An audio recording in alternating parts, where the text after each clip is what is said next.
Welcome to Sravani's media. Mega DSC నియామక ప్రక్రియకు కుట్ర కోణాలు వీడటం లేదు. ఇటీవల డిఎస్సి స్పోర్ట్స్ కోటా నియామకాలలో కమ్మ సామాజిక వర్గానికి చెందిన వారికే అధికంగా ఉద్యోగాలు ఇచ్చారంటూ వైసీపీ అనుకూల సోషల్ మీడియా కొన్ని వర్గాలు విష ప్రచారం చేయడం వివాదాస్పదంగా మారింది.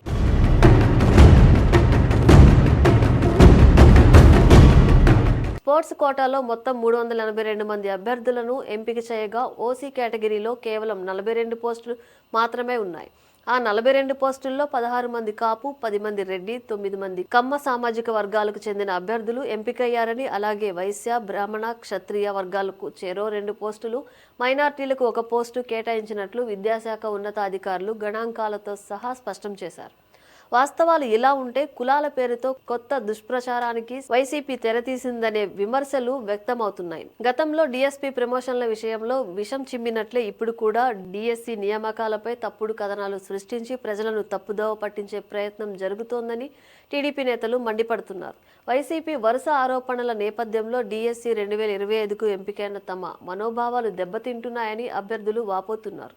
డిఎస్సి 2025 నియామక ప్రక్రియను అడ్డుకునేందుకు వైసీపీ వరుసగా కొత్త ఆరోపణలు చేస్తోందన్నది ప్రభుత్వ వర్గాల వాదన.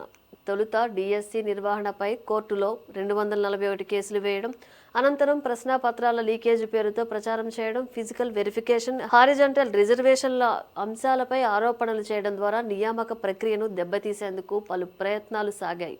ప్రతి ఆరోపణకు అధికారులు, ప్రభుత్వం కేసువారీగా స్పష్టమైన వివరణలు ఇవ్వడంతో వైసీపీకి దిక్కుతోచని పరిస్థితి ఏర్పడింది. స్పోర్ట్స్ కోటా నియామకాలపై కూడా అవకతవకలు జరిగాయంటూ చేసిన ఆరోపణలకు ఆధారాలు చూపాలని అధికారులు సవాల్ విసిరారు. ఈ క్రమంలో కొత్తగా కులం కార్డును తెరపైకి తెచ్చి రచ్చ చేయాలనే కుట్రలు చేస్తున్నారనే అభియోగాలు వ్యక్తమవుతున్నాయి. డిఎస్సి అంశంపై బహిరంగ చర్చకు సిద్ధమని టీడీపీ ఎమ్మెల్సీలు తిరుపతి ప్రెస్ క్లబ్కు వెళ్లి వైసీపీ నేతల కోసం ఎదురు చూసినా వాళ్లు చర్చకు రాలేదు. దీంతో వైసీపీ ఆరోపణలు రాజకీయ ప్రేరేపితమేనని టీడీపీ నేతలు విమర్శించారు. స్పోర్ట్స్ కోటా నియామకాల విషయంలో ప్రభుత్వం అమలులో ఉన్న నిబంధనలు, జీవోల ప్రకారం పూర్తిస్థాయి పారదర్శకతతో ఎంపికలు నిర్వహించినట్లు రాష్ట్ర క్రీడల శాఖ ప్రత్యేక ప్రధాన కార్యదర్శి అజయ్ జైన్ ఇప్పటికే పలుమార్లు స్పష్టం చేశారు.